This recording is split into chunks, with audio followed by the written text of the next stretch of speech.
Picture this. You're a servant in Windsor Castle in 1471, and the corridors echo with whispers about strange lights flickering in the basement chambers after midnight. The Wars of the Roses have torn England apart, and Queen Margaret of Anjou, once the most powerful woman in the realm, has lost almost everything. But what you're about to witness in those underground chambers will show you just how far a desperate queen will go to reclaim her throne.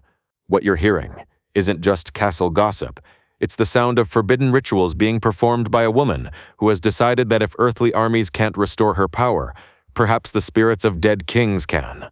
Margaret of Anjou, the French-born queen who married Henry VI and fought tooth and nail to secure her son's inheritance, has turned to the darkest arts imaginable in her final desperate bid for victory. Before we uncover this buried truth about medieval England's most controversial queen, make sure to subscribe to Buried Truths and hit that notification bell. We're about to reveal how a royal woman's grief and ambition led her into practices that would shock even the most superstitious medieval mind. Margaret of Anjou arrived in England in 1445 as a 15-year-old bride, married to King Henry VI in an arranged union designed to bring peace between England and France. She was beautiful, intelligent, and fiercely ambitious, qualities that would serve her well in the brutal world of medieval politics. But she also brought with her something that would prove far more dangerous: knowledge of the occult practices that flourished in the French court. Henry VI was a weak king, prone to periods of mental illness that left him completely incapacitated for months at a time. During these episodes, Margaret effectively ruled England, making decisions that would normally be reserved for the monarch himself. She developed a taste for power that would define the rest of her life. But she also began to understand how precarious their position truly was.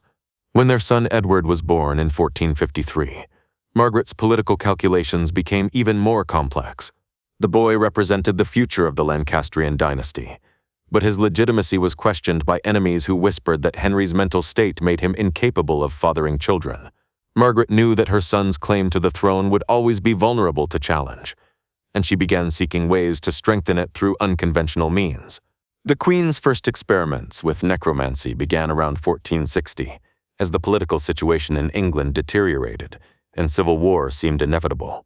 She had always been interested in astrology and fortune-telling, common pursuits among medieval nobility, but her studies gradually evolved into something much darker. Margaret began consulting with practitioners of what medieval people called necromancy, the art of communicating with the dead. Her initial forays into the supernatural were relatively modest. She commissioned horoscopes for her son, consulted with mystics about favorable dates for military campaigns, and acquired various charms and amulets believed to provide protection in battle. But as the Wars of the Roses intensified and her political position became more desperate, Margaret's occult practices became increasingly extreme. The Queen established a secret chamber in the depths of Windsor Castle, hidden away from the prying eyes of courtiers and clergy who would have been horrified by her activities. This underground room was equipped with everything needed for elaborate necromantic rituals: stone altars, braziers for burning incense and other substances, circles drawn on the floor with consecrated chalk, and collections of bones, skulls, and other human remains acquired from various sources. Margaret's most trusted advisor in these matters was a mysterious figure known only as Master John, a man who claimed to have studied the dark arts in France and Italy. He taught the Queen the complex rituals required to contact the spirits of deceased kings, promising that she could gain their support for her son's claim to the throne. The idea was that previous monarchs, speaking from beyond the grave, could legitimize Edward's right to rule and provide guidance for winning the Civil War. The rituals themselves were elaborate affairs that combined elements of Christian prayer with decidedly un-Christian practices. Margaret would dress in special robes, often black or deep purple, and surround herself with candles arranged in specific patterns. She would burn mixtures of herbs, bones, and other substances while chanting Latin invocations designed to summon the spirits of dead rulers. According to fragmentary accounts preserved in various chronicles, Margaret claimed to have successfully contacted several deceased kings, including her husband's grandfather Henry V, the hero of Agincourt. She believed these royal spirits were providing her with military advice, warnings about upcoming battles, and promises of eventual victory for the Lancastrian cause. The psychological impact of these rituals on Margaret cannot be underestimated. The stress of constant warfare, the loss of her political position, and the uncertainty surrounding her son's future had pushed her to the breaking point. The necromantic ceremonies provided her with a sense of control and connection to sources of power beyond the physical world, but they also fed into delusions that would ultimately prove catastrophic. Margaret's occult activities reached their peak during the period between 1470 and 1471, when she briefly succeeded in restoring Henry VI to the throne. She attributed this temporary victory to the intervention of dead kings who had answered her supernatural appeals. This success convinced her that her necromantic practices were not only legitimate but essential to her family's survival. The queen began holding increasingly elaborate ceremonies, sometimes lasting entire nights, in which she attempted to communicate with multiple spirits simultaneously. She claimed to be receiving detailed military intelligence from deceased commanders, prophecies about future battles from ancient seers, and even personal messages from her own dead relatives who promised to watch over her son. But Margaret's supernatural confidence proved tragically misplaced. Despite her belief that dead kings were fighting on her side, the Lancastrian cause suffered devastating defeats at the battles of Barnet and Tewkesbury in 1471. Her son Edward was killed at Tewkesbury, ending the Lancastrian line and destroying Margaret's reason for living. The death of her son marked a turning point in Margaret's necromantic practices. Instead of trying to contact dead kings for political advantage, she now sought to communicate with Edward's spirit, desperate for any sign that he continued to exist beyond death. These attempts to contact her deceased child represented the most heartbreaking aspect of her occult activities. Contemporary accounts describe Margaret spending entire nights in her secret chamber, calling out to her dead son and begging for his forgiveness. She blamed herself for his death, convinced that she had somehow failed to properly interpret the guidance she believed she was receiving from the spirit world. The rituals that had once been about power and politics became expressions of overwhelming grief and guilt. The financial cost of Margaret's necromantic activities was enormous. The specialized equipment, rare ingredients, and payments to various occult practitioners consumed resources that might have been better spent on military campaigns or political bribes. Castle records show mysterious expenditures on items like sacred bones, blessed chalices, and payments to unnamed scholars who were almost certainly practitioners of forbidden arts. The secrecy required for these activities also imposed significant costs on Margaret's household. Servants had to be carefully selected for their discretion and loyalty, sworn to absolute silence about what they witnessed in the castle's depths. Several staff members who showed signs of talking too freely about the Queen's activities simply disappeared, though whether they were killed, exiled, or simply dismissed remains unclear. The psychological toll on Margaret's remaining supporters was severe. Those who knew about her necromantic practices were trapped between their loyalty to the Queen and their horror at what she was doing. Medieval Christianity viewed necromancy as one of the most serious sins imaginable, tantamount to making a pact with Satan himself. Witnessing their queen engage in such practices created profound spiritual crises for her followers. Religious authorities who became aware of Margaret's activities faced equally difficult choices. Openly accusing a queen of necromancy would have serious political implications, but ignoring such grave sins would compromise their spiritual authority. Some priests attempted to counsel Margaret privately, urging her to abandon her occult practices and seek forgiveness through conventional Christian penance. The international implications of Margaret's necromancy were also significant. Word of her supernatural activities eventually reached foreign courts, where they were used as propaganda against the Lancastrian cause.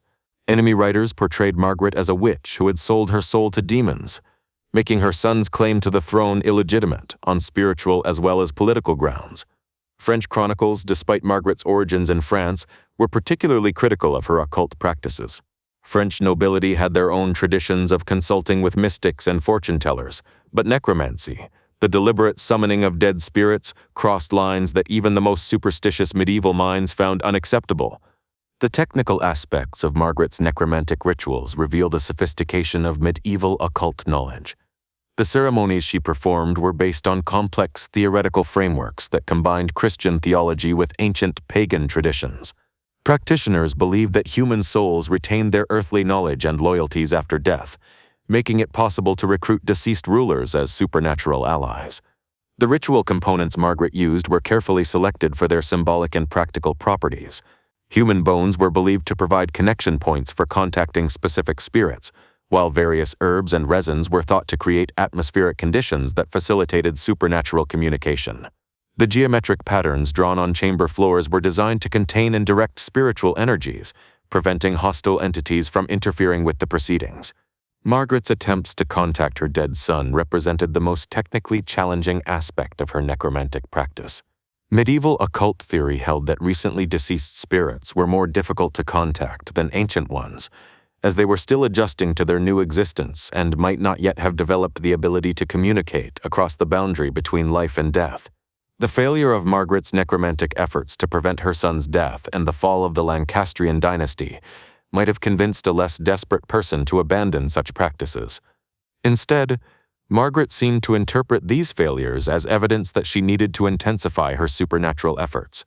She began attempting more dangerous rituals, including ceremonies designed to make contact with demonic entities that might possess greater power than human spirits. These darker experiments represented Margaret's final descent into complete delusion and despair. The woman who had once been one of Europe's most politically astute rulers was now spending her days and nights in underground chambers, surrounded by human skulls and burning candles, desperately trying to contact forces that existed only in her increasingly fractured mind. The end of Margaret's necromantic career came with her final defeat and capture in 1471.